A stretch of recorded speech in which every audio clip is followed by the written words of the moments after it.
शेवटचं भाषण प्रांजली अशोक कोळेकर, इयत्ता 4.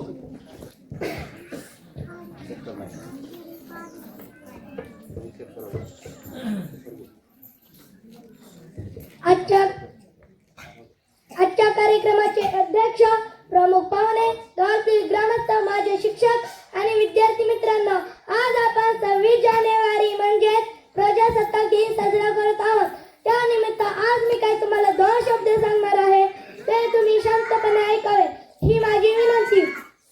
31 मे 1725 रोजी सुशीलाबाई आणि माणकोजी शिंदे यांच्या पोटी सोंडी या गावी अहिल्याराणी होळकर यांचा जन्म झाला. अहिल्याराणी लहानपणापासूनच शूर व धाडसी होत्या. त्या काळात स्त्रियांना शिक्षण देणे प्रचलित नसतानाही त्यांच्या वडिलांनी त्यांना शिक्षण दिले. अहिल्याराणी लहानपणापासूनच हुशार व चाणाक्ष होत्या. खंडेराव होळकर यांच्यासोबत त्यांचे लग्न झाले. खंडेराव हे देखील शूरवीर होते. शत्रूंविरुद्ध अनेक लढाया लढल्या, परंतु 1754 साली कुंभेरी येथील लढाईत त्यांना शूर मरण आले. त्यांच्या मृत्यूनंतर मल्हारराव होळकर यांनी अहिल्याराणी यांना सती जाऊ दिले नाही. सती जाणे म्हणजे पतीच्या निधनानंतर पतीच्या चितेवरच पत्नीलाही जिवंत जाळले जात असे. पतीच्या निधनानंतर त्या डगमगल्या नाहीत. मल्हारराव ज्यावेळी मोहिमेवर जात असत तेव्हा स्वतः अहिल्याराणी राज्याचा बंदोबस्त कारभार राखीत असत, रयतेची काळजी घेत असत. म्हणून त्यांच्याविषयी म्हणावेच वाटते, होळकरांची सून होती बहुगुणी, होळकरांची सून होती बहुगुणी. शिक्षणाची ओढ होती लहानपणी, शिक्षणाची ओढ होती लहानपणी. गरज ओळखूनच खावले सर्वजणी, गरज ओळखूनच खावले सर्वजणी.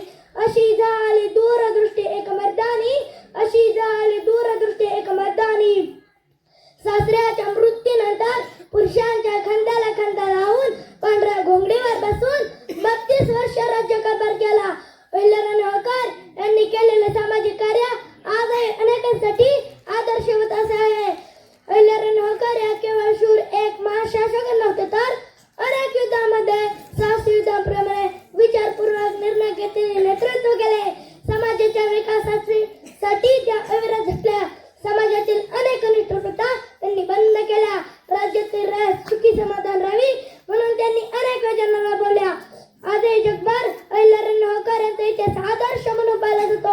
म्हणून त्यांच्याविषयी म्हणायसाठी, असंख्य राण्या या जगात होऊन गेल्या, असंख्य राण्या या जगात होऊन गेल्या, परंतु अहिल्याबाई होळकर यांच्यासारखी राणी होणे नाही, परंतु अहिल्याबाई होळकर यांच्यासारखी राणी होणे नाही. आजही गर्व जिता आहे जगाला, आजही गर्व जिता आहे जगाला. अभिवादन करते महान माऊलीला, अभिवादन करते महान माऊलीला. ज्या ज्या समाजामध्ये अन्याय, अत्याचार, अधर्म होतो तेव्हा त्याला संपवणारी शक्ती या जगात नवीन जन्म घेत असते.